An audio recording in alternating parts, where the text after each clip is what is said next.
Shalom saudara, pernahkah kita mendengar selentingan ucapan di kalangan orang-orang Kristen yang mengatakan bahwa insan Pentakosta suka ngawang-ngawang atau tidak membumi?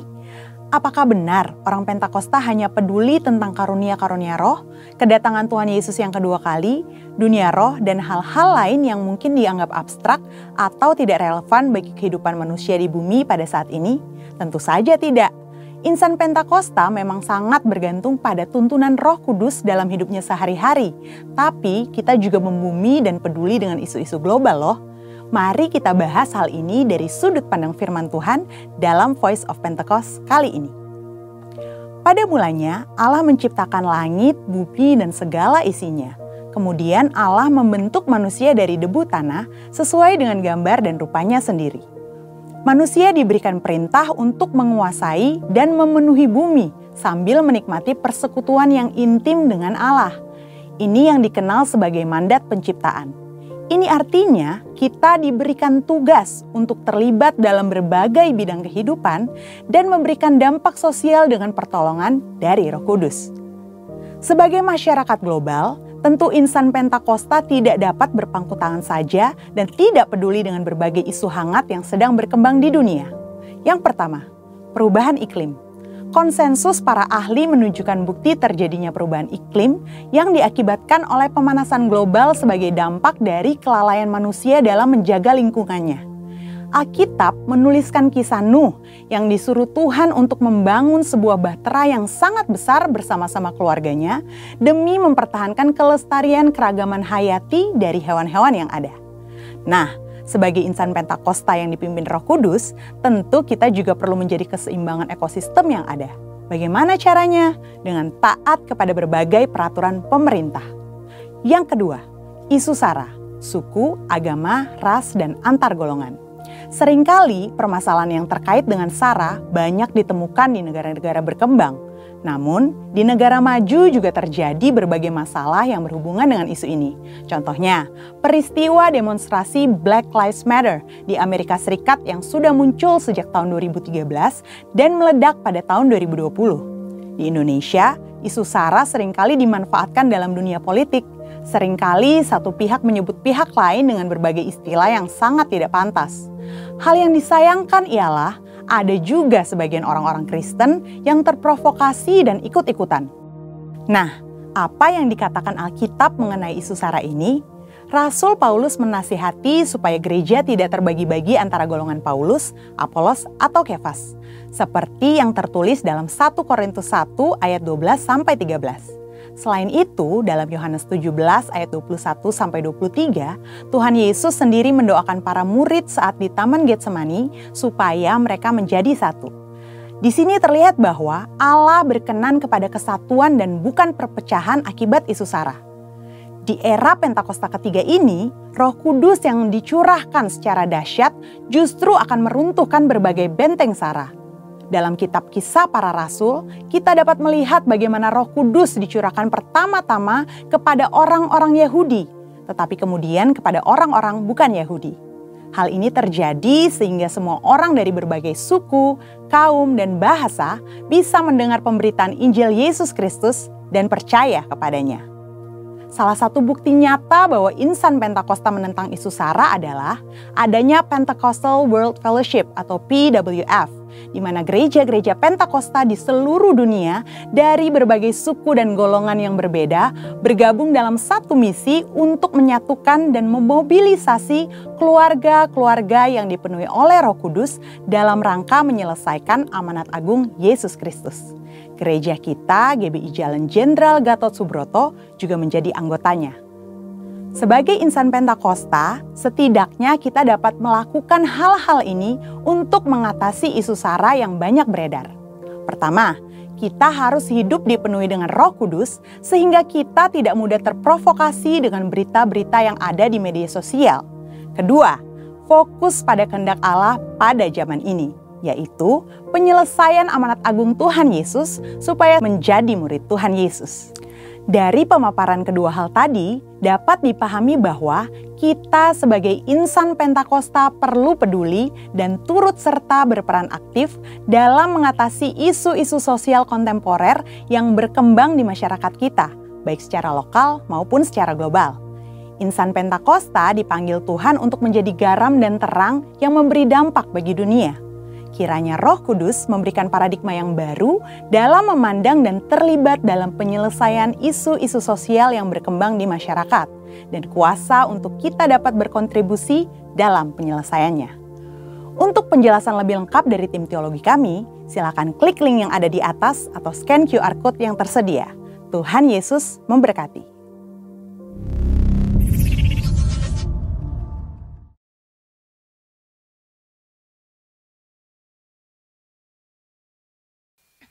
Dalam lindungan Allah, orang yang duduk dalam lindungan yang maha tinggi dan bermalam dalam naungan yang maha kuasa akan berkata kepada Tuhan, tempat perlindunganku dan kubu pertahananku, Allahku yang kupercayai. Sungguh, Dialah akan melepaskan engkau dari jerah penangkap burung, dari penyakit sampar yang busuk. Dengan kepaknya Ia akan melindungi engkau, di bawah sayapnya engkau akan berlindung. Kesetiaannya ialah perisai dan pagar tembok. Engkau tahu rasa takut terhadap kedahsyatan malam, terhadap panah yang terbang di waktu siang, terhadap penyakit sampar yang berjalan dalam gelap, terhadap penyakit menular yang mengamuk di waktu petang. Walau 1.000 orang rebah di sisimu dan 10.000 di sebelah kananmu, tetapi itu tidak akan menimpamu. Engkau hanya menontonnya dengan matamu sendiri dan melihat pembalasan terhadap orang-orang fasik. Sebab Tuhan ialah tempat perlindunganmu, yang maha tinggi telah kau buat tempat perteduhanmu. Malapetaka tidak akan menimpa kamu, dan tulah tidak akan mendekat kepada kemahmu. Sebab malaikat-malaikatnya akan dipintahkannya kepadamu untuk menjaga engkau di segala jalanmu. Mereka menantang engkau di atas tangannya, supaya kakimu jangan terantuk kepada batu. Singa dan ular tudung kau kalahkan, kau akan menginjak anak singa dan ular naga. Sungguh hatinya melekat padaku, maka aku akan meluputkannya. Aku akan membentenginya, sebab ia mengenal namaku. Bila ia berseru kepadaku, aku akan menjawab. Aku akan menyertai dia dalam kesesakan. Aku akan meluputkannya dan memuliakannya. Dengan panjang umur akan kukenyangkan dia, dan akan kuperlihatkan kepadanya keselamatan yang daripadaku. Pentakosta ketiga.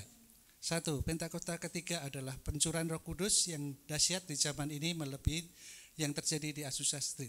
2. Pentakosta ketiga akan mengakibatkan penuaian jiwa yang terbesar dan yang terakhir sebelum Tuhan Yesus datang kembali. 3. Pentakosta ketiga akan membangkitkan generasi Yeremia, yaitu anak-anak muda yang dipenuhi oleh Roh Kudus, cinta mati-matian kepada Tuhan Yesus, tidak kompromi terhadap dosa, dan akan bergerak untuk memenangkan jiwa. 4. Pentakosta ketiga lahir di Indonesia dan bergerak ke bangsa-bangsa. Gerakan ini dari timur ke barat dan akan kembali ke Yerusalem. 5. Pentakosta ketiga akan memberikan kuasa untuk menyelesaikan amanat agung, dan setelah itu Tuhan Yesus datang kembali.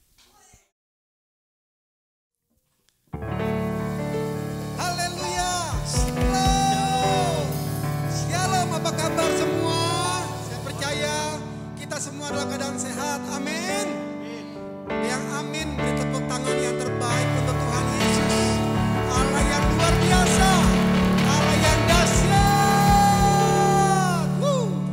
Mari kita berdoa. Penyertaan Tuhan terus curahkan setiap kita. Terima kasih Tuhan, pagi yang indah ini Tuhan. Hari yang sungguh luar biasa untuk kami semua Tuhan. Terima kasih penyertaan-Mu dari malam hingga pagi. Kami bangun dengan nafas kekuatan, berkat, mujizat yang baru untuk kami semua. Terima kasih Tuhan, tutup bungkus kami semua dengan kuasa darah-Mu Tuhan. Inilah sukacita kami di pagi yang indah Tuhan, karena inilah hari yang penuh kasih berkat-Mu Tuhan. Dalam nama Tuhan Yesus. Haleluya. Mari semua kita katakan amin. Tepuk tangan yang terbaik Tuhan Yesus. Haleluya, haleluya, haleluya, haleluya, haleluya.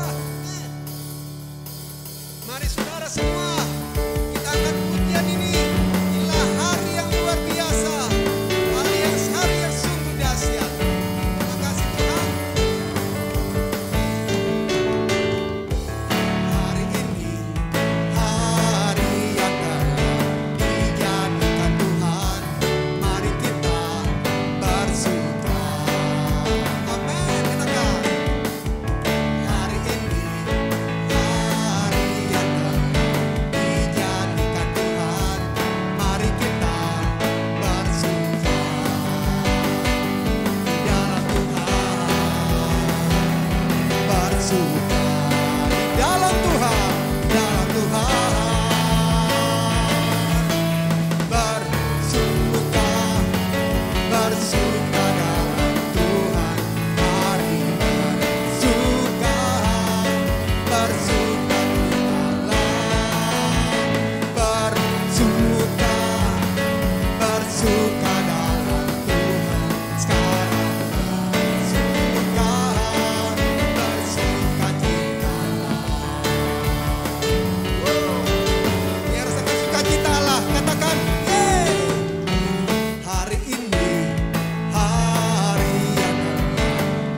bersuka. Amin. Ya. Hari ini hari yang telah dijadikan Tuhan, mari kita bersuka di dalam Tuhan. Bersuka di dalam Tuhan. Katakan bersuka, bersuka, bersuka dalam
Saudara yang dikasihi Tuhan, minggu ini akan saya bawakan firman yang berjudul Kita Telah Memperoleh Kemerdekaan.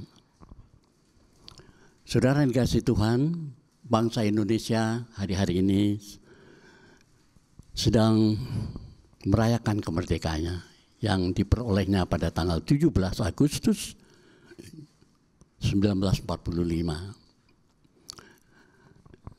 Mereka bersuka cita. Semua bangsa, semua suku-suku bangsa di dalam Indonesia ini merasa bersuka cita karena memperoleh kebebasan dari penjajahan. Karena itu saudara, akan saya bawakan bagaimana kemerdekaan yang kita peroleh baik secara fisik maupun secara batin kita. Di dalam Galatia 5 ayat 15 mengatakan, saudara-saudara, memang kamu telah dipanggil untuk merdeka, tetapi janganlah mempergunakan kemerdekaanmu sebagai kesempatan untuk kehidupan dalam dosa. Melainkan layanilah seorang akan yang lain oleh kasih. Sebab seluruh hukum Taurat tercakup dalam satu firman ini, yaitu kasihilah sesamamu manusia seperti dirimu sendiri. Saudara yang dikasihi Tuhan, suatu kemerdekaan tanpa batas selalu mengakibatkan pelampiasan daging, pelampiasan kedagingan. Kemerdekaan dengan batas membawa kita mengasihi orang lain dan melalui kasih melayani kita sebagai hamba Tuhan. Di sini Paulus menggambarkan para pengkhotbah yang melunakkan tuntutan Injil untuk memperoleh uang, penghormatan, dan keberhasilan. Mereka itu berbakat dan pandai meyakinkan. Namun secara diam-diam mereka sendiri tidak jujur pada dirinya sendiri. Inilah yang akan kita bicarakan. Kemerdekaan baik dalam daging, dalam kehidupan kita, maupun di dalam batin kita. Seperti mereka tamak akan uang, tamak akan kemasyhuran, dan mempergunakan kemerdekaan yang diterima itu untuk berbuat sekehendak dia sendiri atau untuk berbuat dosa. Dalam 1 Petrus pasal yang kedua ayat 15 sampai dengan 17, sebab inilah kehendak Allah, yaitu supaya dengan berbuat baik kamu membungkamkan kepicikan orang-orang bodoh. Hiduplah sebagai orang merdeka dan bukan seperti mereka yang menyalahgunakan kemerdekaan itu untuk menyelubungi kejahatan mereka, tetapi hiduplah sebagai hamba Allah. Hormatilah semua orang, kasihilah saudara-saudaramu, takutilah akan Allah, dan hormatilah Raja. Perhatikan saudara, sebab inilah kehendak Allah. Inilah kehendak Allah, kata Petrus. Yaitu supaya dengan berbuat baik, kamu membungkam kepicikan orang-orang yang bodoh.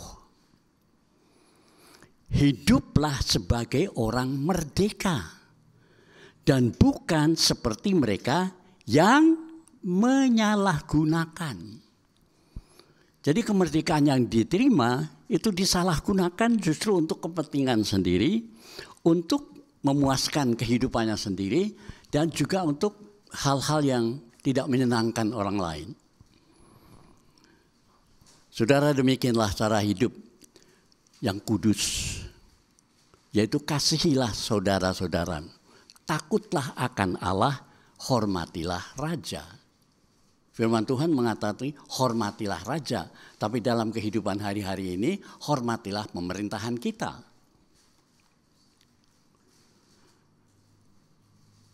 Saudara yang dikasihi Tuhan, hidup tidak hanya untuk Allah, tetapi juga untuk sesama kita, untuk keselamatan sesama kita, bahkan dipenuhi dan dijenuhi oleh Roh Tuhan.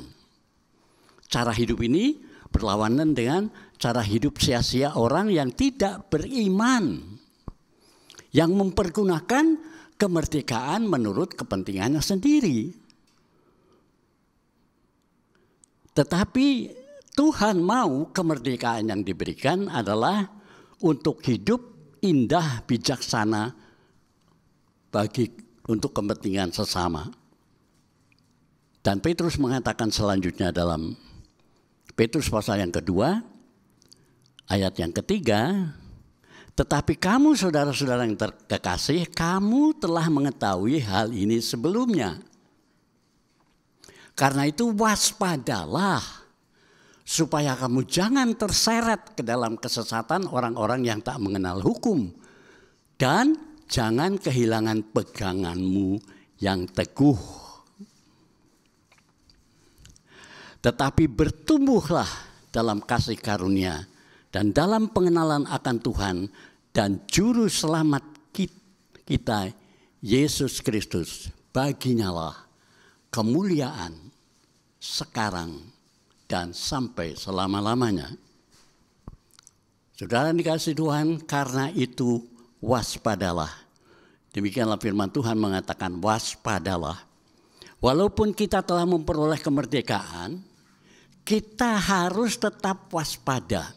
Jangan terseret kepada kehidupan orang-orang yang menyalahkan kemerdekaan, yang menyalahkan penggunaan kemerdekaan untuk kepentingannya pribadi dan untuk kepentingan golongan, sehingga kita tidak teguh berdiri di dalam Tuhan. Namun, saudara yang dikasihi Tuhan, kemerdekaan yang Tuhan berikan itu agar kita bertumbuh dalam pengenalan akan adanya Kristus Tuhan kita. Pengenalan akan Tuhan. Inilah bertumbuh karena kita menikmati kasih karunia dan mengenal kebenaran. Paulus menjelaskan dalam 2 Korintus pasal yang ketiga, sebab Tuhan adalah roh. Dan di mana ada roh Allah, di situ ada kemerdekaan. Dan kita semua mencerminkan kemuliaan Tuhan dengan muka yang tidak berselubung.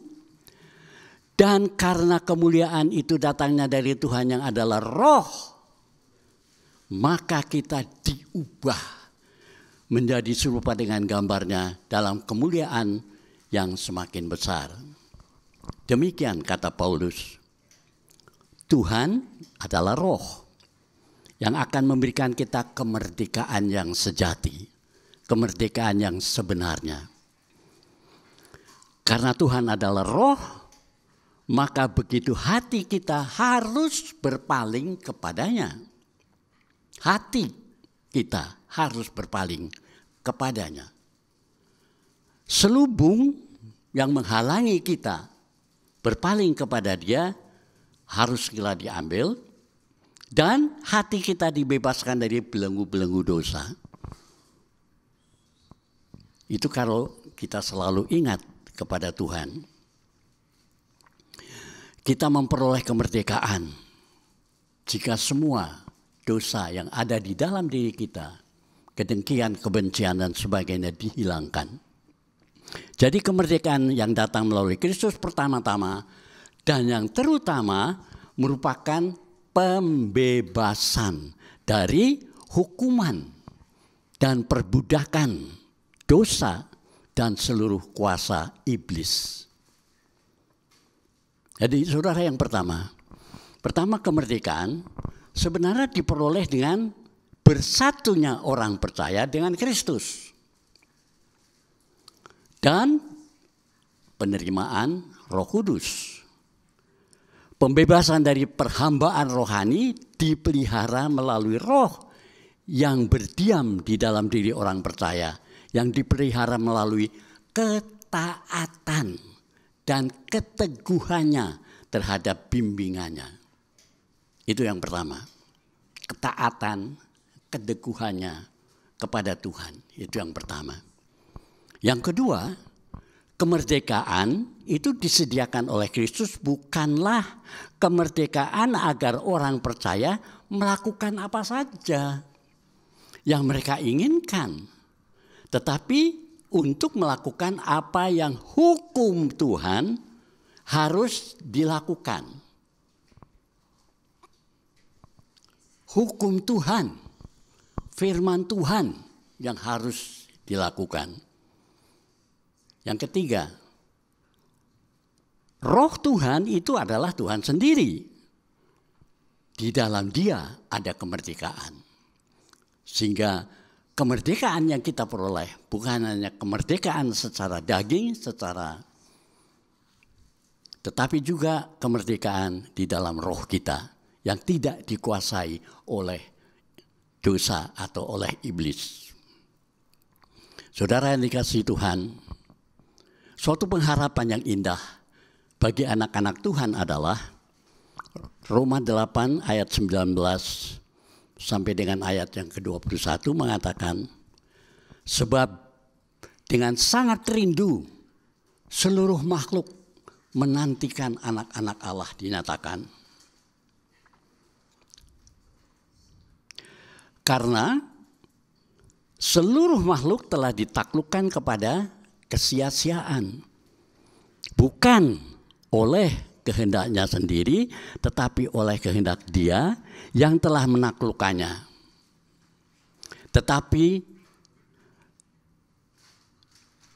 di dalam pengharapan, karena makhluk itu sendiri juga akan dimerdekakan dari perbudakan, kebinasakan, dan masuk ke dalam kemerdekaan kemuliaan anak-anak Allah. Saudara, sekali lagi saya akan bacakan firman ini. Sebab firman ini sangat penting bagi kita. Sebab dengan sangat rindu seluruh makhluk menantikan anak-anak Allah dinyatakan. Karena seluruh makhluk telah ditaklukkan kepada kesia-siaan, bukan oleh kehendaknya sendiri, tetapi oleh kehendak Dia yang telah menaklukkannya, tetapi dalam pengharapan, karena makhluk itu sendiri juga akan dimerdekakan dari perbudakan kebinasaan dan masuk ke dalam kemerdekaan dan kemuliaan anak-anak Allah. Itu kata Paulus. Saudara yang dikasihi Tuhan, meskipun kita adalah anak-anak Allah, kita tertudung, belum disingkapkan seluruhnya. Pada kedatangannya Tuhan Yesus nanti, ketika kita dimuliakan dan tubuh kita sepenuhnya ditebus, maka tudung atau selubung itu akan disingkirkan. Kita semuanya sangat rindu menantikan kedatangan Tuhan Yesus.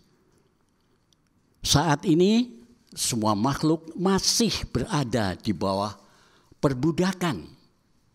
Saat-saat ini satu-satunya harapan mereka adalah, harapan kita semua adalah kemerdekaan dan perbudakan dan kebinasaan ke dalam kemuliaan anak-anak Allah. Itu kerinduan kita.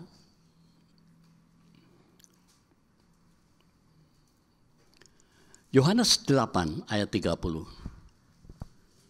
Setelah Yesus mengatakan semuanya itu, banyak orang percaya kepadanya. Jikalau kamu tetap dalam firman-Ku, kamu benar-benar adalah murid-Ku.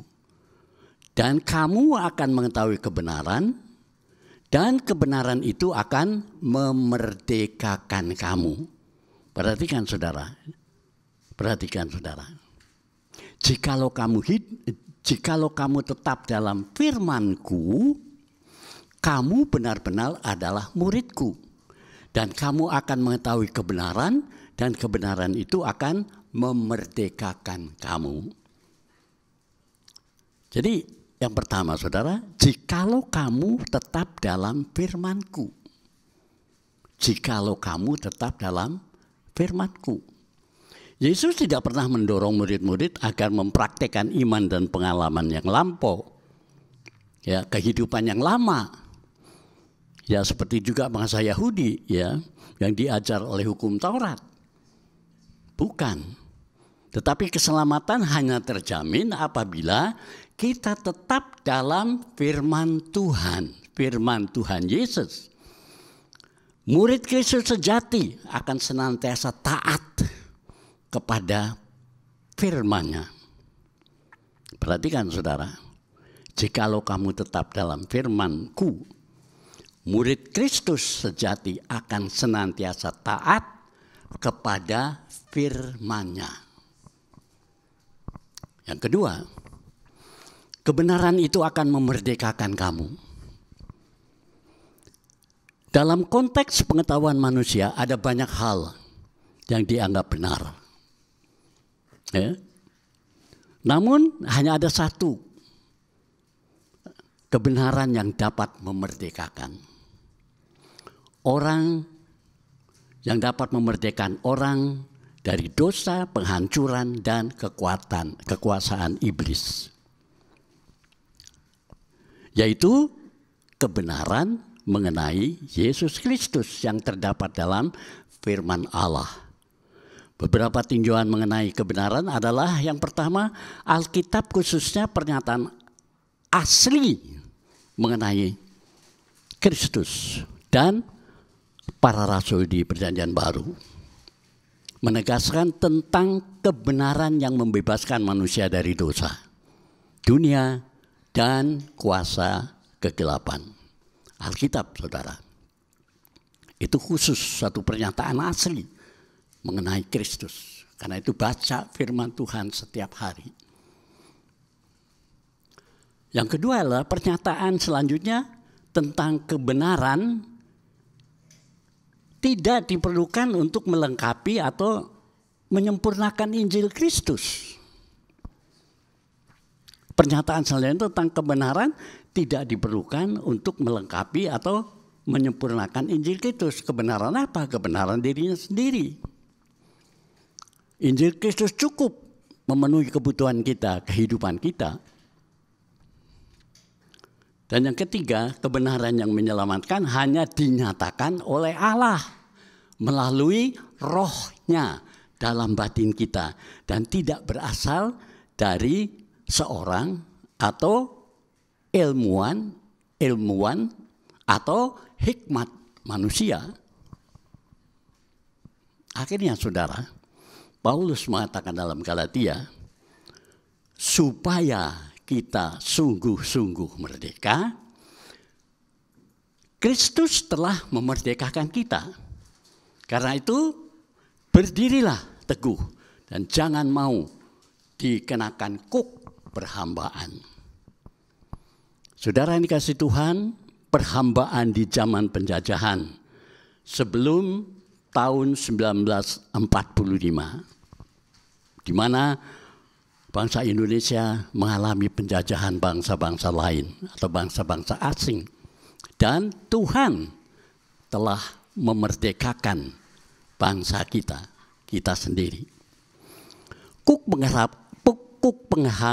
Perhambaan bukan saja secara fisik, bukan secara daging, secara fisik, tapi juga dalam batin kita, saudara.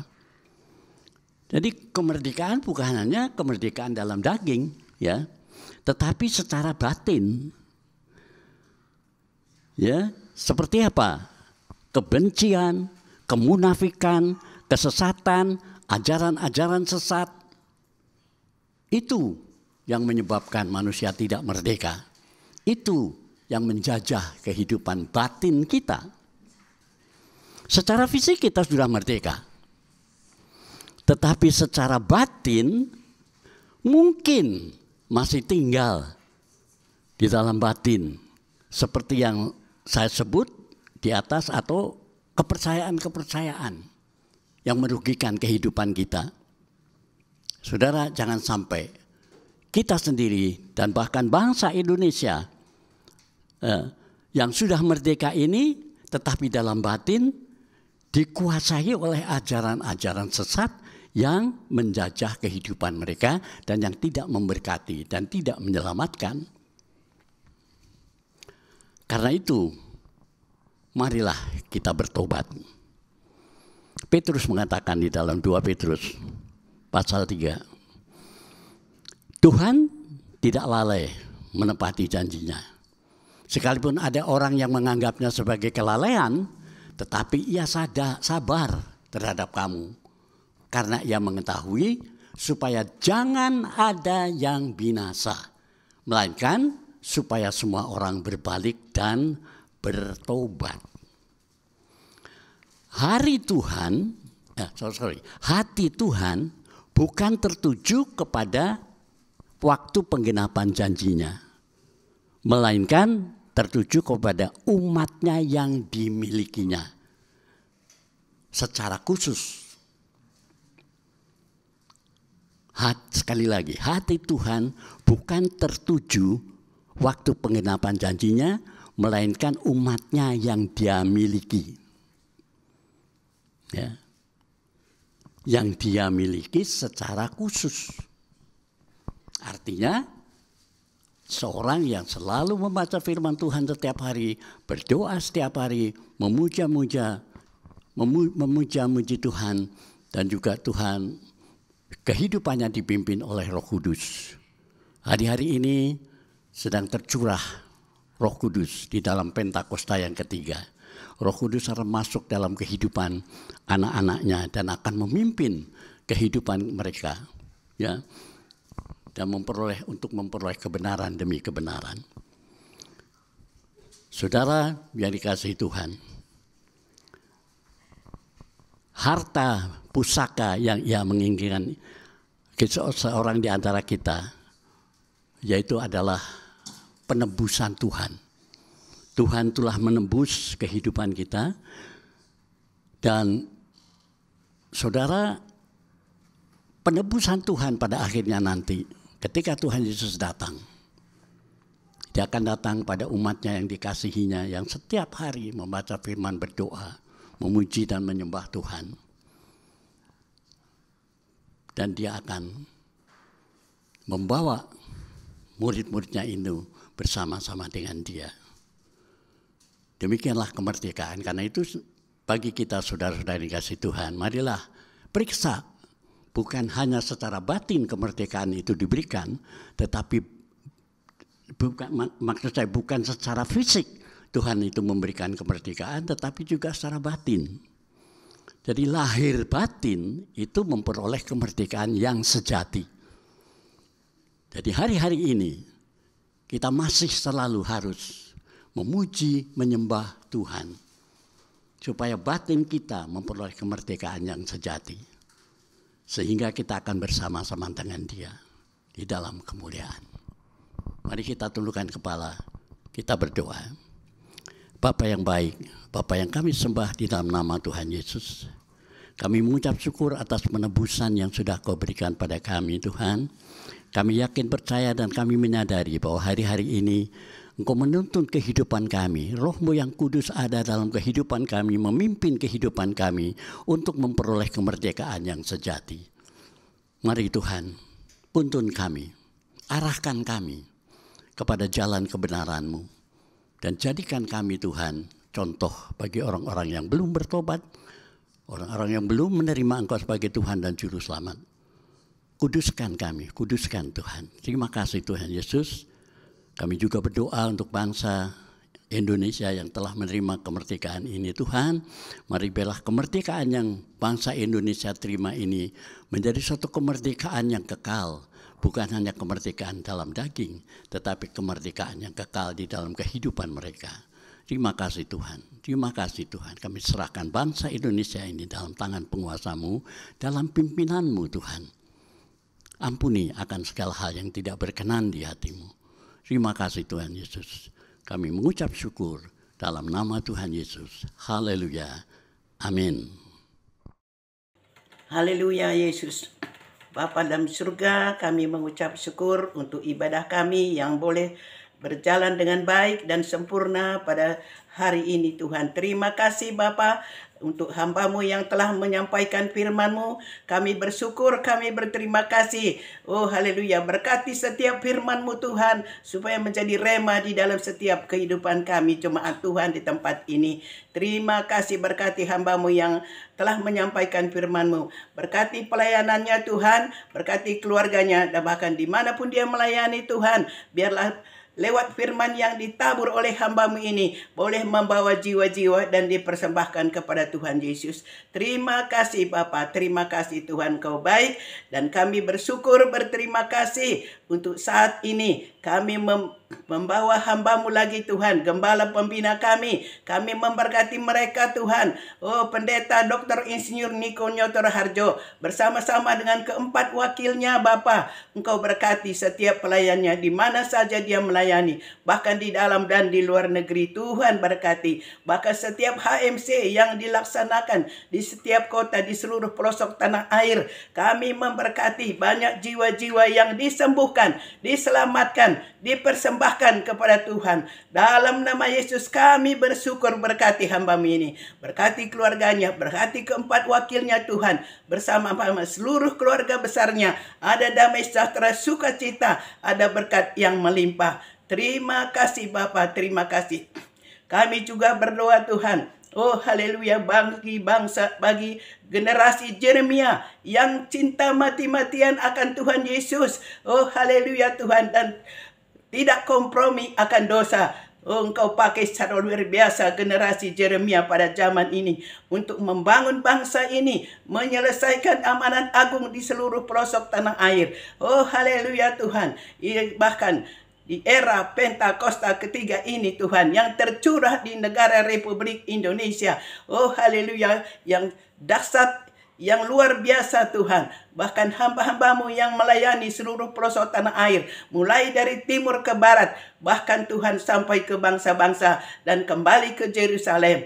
Terima kasih Bapa, Engkau amat sangat baik, dan kami bersyukur Tuhan untuk bangsa dan negara kami. Salam Indonesia dari Sabang sampai Merauke. Haleluya Tuhan, berkati Indonesia, berkati pemimpin-pemimpin kami, dari Presiden dan Wakil Presiden kami Indonesia, Bapak Jokowi Widodo dan Maruf Amin Tuhan. Oh bersama-sama dengan Kabinet Indonesia Maju, oh pemerintahan DPR MPR Tuhan, TNI Polri, oh yang bekerja keras untuk memberi keamanan dan kenyamanan bagi bangsa Indonesia. Terima kasih Tuhan. Kami juga berdoa bagi pemimpin-pemimpin Indonesia yang bergerak Tuhan, oh dari pusat sampai ke daerah, mulai dari gubernur Tuhan, wali kota, bupati, camat, lurah, dan RT sampai ke RT RW. Semuanya Tuhan berkati, bekerja secara luar biasa dengan dipimpin oleh roh takut akan Tuhan, sehingga Indonesia maju dan rakyatnya sejahtera. Terima kasih Bapa, terima kasih. Kami menyerahkan akan setiap bangsa dan negara kami di dalam tangan Tuhan. Berkaryalah di negara ini Tuhan. Bekerjalah bagi bangsa kami, sehingga bangsa kami diselamatkan Tuhan. Banyak jiwa-jiwa dituai pada akhir tahun ini. Oh haleluya, nama Tuhan ditinggikan, dimuliakan, diagungkan. Terima kasih Bapa, terima kasih. Engkau amat sangat baik, dan pada akhirnya kami akan menyelesaikan doa syafaat kami ini Tuhan. Oh haleluya Tuhan, terpuji-pujilah Engkau ya Aba ya Bapa. Pada sebentar ini Tuhan, kami akan menerima berkat dari hamba-Mu yang disampaikan oleh hamba-Mu di tempat ini. Kami bersyukur dan kami menerima. Haleluya, haleluya. Angkat tangan saudara, terimalah berkat Tuhan. kasih karunia berlimpah-limpah daripada Allah Bapa dalam Anak yang tunggal Yesus Kristus. Persekutuan yang manis dengan Roh Kudus menyertai saudara sekalian mulai hari ini. Sampai Tuhan Yesus datang menjemput kita di awan-awan. Dan bahkan sampai selama-lamanya. Yang percaya bersama-sama katakan, Amin.